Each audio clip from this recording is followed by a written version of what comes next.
当一个恶棍，一个战争狂人被这一道18万伏的雷电所击中，这到底是罪有应得，还是上天再给他一次重新赎罪的机会，又或者是两者兼而有之呢？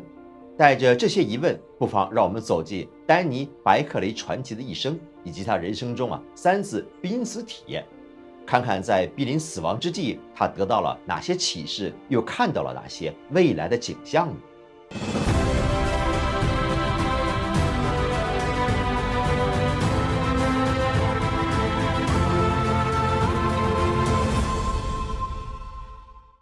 丹尼·白克雷25岁之前呢，一直从事军事和情报工作。他曾这样评价25岁之前的自己：一个十足的恶棍，一个自大傲慢的火爆浪子，而且卑劣到了极点。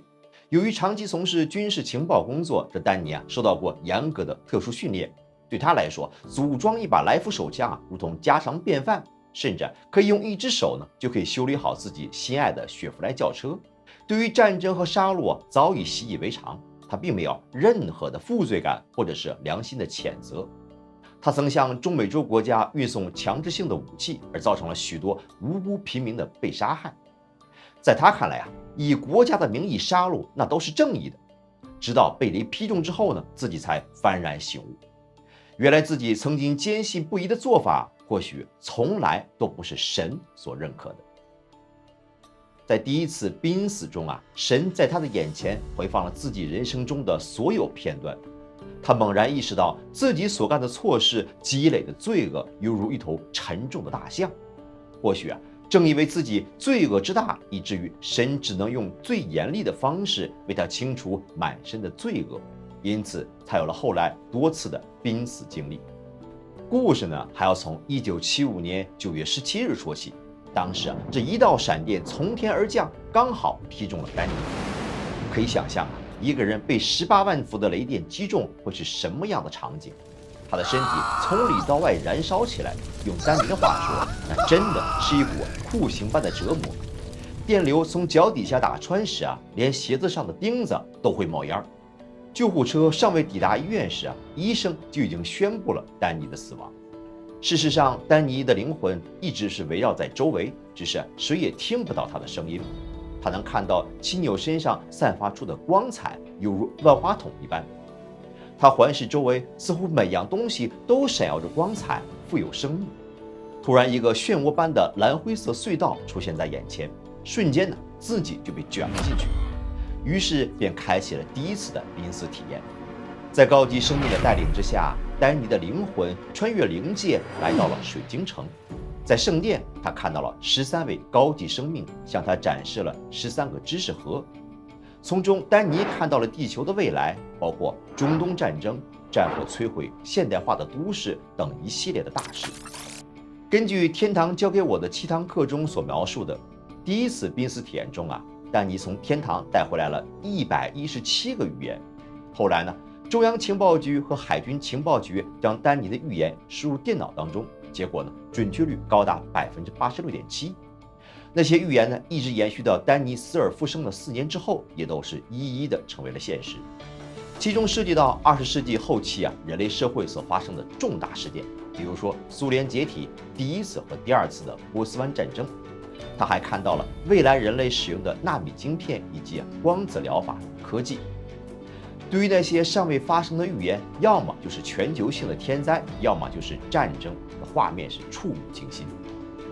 当第13个盒子展现的画面将要结束时丹尼发现这高级生命一直在不顾一切地帮助人类，并说人类的未来可以改变，但人类必须先知道自己是谁。在这浩瀚的宇宙中，比起那些庞大的天体星系，这人类渺小到仿佛是一粒宇宙尘埃。但在神的眼中，人类的存在有着非同寻常的意义。你们人类是真正的英雄，所有到地球上的人都是勇士，因为你们所做的是其他生命没有勇气做的。你们在地球上和创世主一同创造着未来的世界。你们有勇气在创世主造的世界里展开冒险的旅程，借此拓展自己的生命。在我们的眼里，每一个到地球去的人都是伟大的冒险家。丹尼在天堂看到未来，还亲耳聆听了神的教诲。高级生命告诉他，到地球去的目的是为了找到创世主，改善心灵。说着，还给他展示了7个房间，这每一个房间都代表了心灵疗程的一个步骤。在重建心灵时，重新认识神，认识自己在地球上存在的意义。丹尼在天堂里是无拘无束仿佛已经掌握了通往宇宙的通路。地球上的过往一切与自己是既遥远又陌生，一点也不想回去。但是神呢，却要求他必须返回去。在神的催促之下，丹尼只好是不情愿地回到了自己的肉身上。当灵魂和肉身合为一体的那一刹那，瞬间就感受到了来自肉身剧烈的痛苦，仿佛自己正置身在烈火的烧灼中。随后呢，耳边便传来了医生的声音：没有人能经过这样的电击还能活下来。可是奇迹就是这样发生了。当10多万伏的雷电劈在丹尼身上，这无论是现实生活还是身体状况都被击得粉碎。他不仅失去了房子、车子和事业，甚至走路、吃饭这些3岁小孩都能轻松驾驭的事情，在他的眼里是好比登天。所有的医生都认为丹尼根本熬不了多久。然而奇迹再次降临，丹尼不仅顽强地活了下来，还在接下来的2年康复时间里，用顽强的毅力承受了常人无法想象的痛苦。在无数次的晕厥、摔倒和摔伤之后呢，终于克服了身体的残障，重新学会了走路、吃饭。人们都说上帝为你关掉一扇门，就会为你开启一扇窗。也正是那场惨烈的雷劈，给他开启了一段探索生命灵性之旅。就连丹尼本人自己呢，也说不清从何开始，自己便拥有了一项特异功能，那就是读心术。在别人尚未开口之前呢，他就能够知道别人想说什么，即便对方讲的是另外一种语言呢，丹尼仍可以准确无误地将对方头脑中所想的重复下来。不仅如此，有时在商业谈判中，他会像看电影一样看到一个人的生活片段，或者当接触到某些东西时与之相关的过往一切历史呢，就会一幕一幕地展现在自己的眼前。这些只有在科幻电影中才会出现的桥段，却真实地发生在了他的身上。1985年的冬天，他协同友人到欧洲处理军用电子商品。一行人来到了伦敦议会大厦前。正当丹尼将手扶在栏杆上的瞬间，突然自己置身于19世纪的伦敦。人们头戴着圆顶礼帽在街上散步，回头一看，一匹马就站在他的身边，大口地喘着气儿。虽然现实中呢是冬天，而历史画面中的人们穿着春装在玩锤球，可无论丹尼怎么用力挣扎，双手都无法挣开那个栏杆。想要寻找朋友，却发现目光所及之处都是19世纪的人物场景。被彻底吓傻了的丹尼呢，不知道如何才能够回到现实。好在随同的友人见他情况不对劲儿，立即将他的手从栏杆上拉了下来。丹尼这才从历史的景象中跳了出来。年轻时的丹尼曾有严重的毒瘾，自从有了特异功能之后在赌场上可以说是轻松的大杀四方。从猜中对方手中的牌到准确预测足球比赛，甚至可以轻松地获取官方的绝密材料。不过很快呢，丹尼便对自己滥用特异功能来满足自己的私心产生了深深的罪恶感。他觉得特异功能蕴含着某种神兽的意义，应该是神圣的。从此呢，他便停止了赌博，开始从正面使用特异功能安抚人心。1983年。他跟随神的指示离开了海军电子行业，回到了反窃听装置的事业。从此呢，便一直守着这个行业。在那个年代无论人们是否理解他，他都遵循着高级生命的教诲，用善的力量重塑自己，帮助他人。1994年，丹尼将自己的传奇经历写成书《死亡奇迹预言》，吸引了世界各地的读者，也很快成为了全美畅销书。根据他的事迹改编拍摄的电影电视也创下了美国福斯电视网历来最高的收视记录。虽然在经历过第一次濒死体验之后，丹尼就已经脱胎换骨，然而对生命意义的探索并没有止步于此。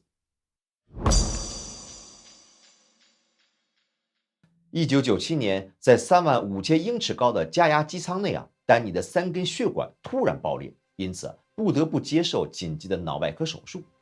手术中，他的灵魂再次离体，这次呢，他直接来到了一个蓝灰色的地方，那是一个完全朦胧的空间，仿佛是灵魂走入下一个归宿前的中转站。他清楚地看到，人在世间所做的一切，对于另一个更大的体系来说是非常重要的。每个人的提升对于宇宙的整体发展有明确且重大的影响。我们每个人都错综复杂的互相连接，成为神那儿终极完美计划中的一小部分。在这个蓝灰色的空间中，他看到很多灵魂被困在这儿，不断的陷在沮丧和绝望的循环中，重复上演着他们生前最阴冷、最悲惨的最后一天，而且是无止境的循环上演。丹尼还看到了许多阵亡士兵的亡灵，穿着不同的军服，他们都是阵亡于不同的历史时期。短短几秒内他就被涌现出的成千上万的亡灵所包围住，他们似乎是从一个生气盎然的现实世界，突然就被送到了这个荒凉的中转站。丹尼一直无法理解，为什么没有高级生命引导他们走出这个蓝灰色的地带？为什么这些亡灵受尽了苦难却得不到解脱呢？丹尼内心也不知道如何面对这种排山倒海的痛苦。正在此时自己就被拉出了这个蓝灰色的空间。当他睁开双眼，自己此时正躺在医院的病床之上，医生刚刚结束了他的脑部手术。接下来几个月的时间里，那个蓝灰色的空间在丹尼的脑海里是一直挥之不去。那个令人绝望的记忆和让人窒息的画面，苦苦地折磨着自己。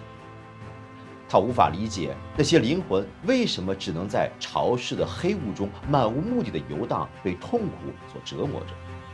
直到丹尼出院后的一天下午，他拿起圣经，一句话跃入他的眼帘：凡是要承受神国的，若不像小孩子，断不能进去。那一瞬间，他猛然顿悟了。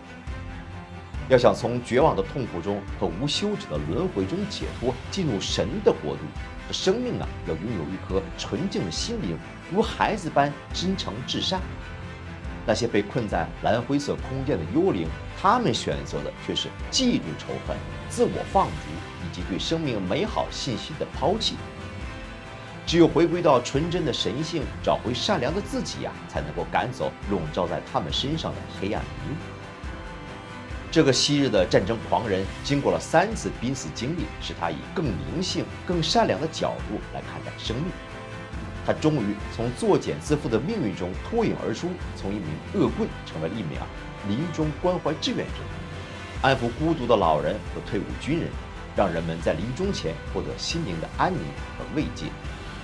好，感谢您的收看，我们下次节目再见。